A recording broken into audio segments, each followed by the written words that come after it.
deixo pieskę, odeszło więcej.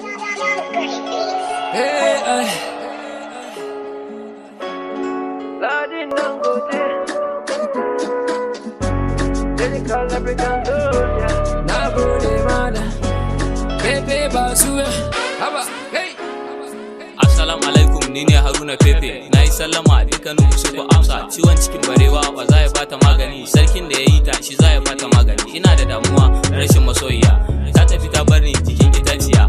Na kode na je mai kullum cikin tunani. Ki taimaka ki dawo ki bani magani. In har na rasa ki za na bar gari, za na koma can bayan gari, za na zamto tamkar almajiri. Ke ce masoyiya ta sanan farin ciki na. Ki taimaka ki bani tallafi na so na kauna. Ba na iya komai dole sai da ke, bani cin abinci dole sai da ke. Roƙon da nake rabbana ya bani ke, a ɗaura mana aure tare ni da ke. Ki haifa mini yar baby mai kama da ke. Komai kike bukata shi za na rubuta. Ga kuɗi da mota ki baki kyauta.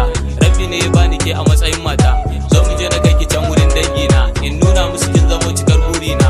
Mai hakuri an ce mini bashi na asara. Bani san ganin makiya masu min gadara. Baby na zara sorry kan nazari. Duk abin da ne akan ki rabbi ne ya tsara. Karfara doguwa mai kyawun gashi, kar makarantar boko ba kya son fashi. Baki san a tamfa dan kin fi kyau da leshi. Mai shiga tsakanin mu da ke ki gargade shi. Zan iya komai akan ki bani da tamkarki. Soyayya ta taki ce duk na baki. Bana san wani abin da zai taba kimar ki.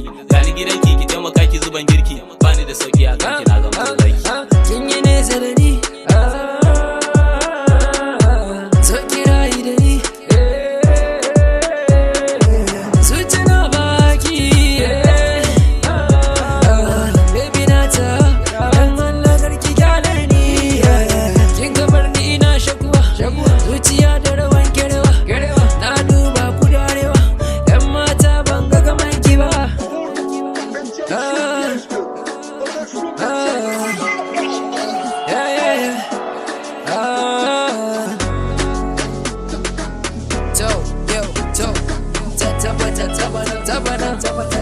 Yarinya zo mu zauna dan Allah. In kin bar ni akwai wani illa. Kiɗanki ya saka na cire fula. Gayu da dama sun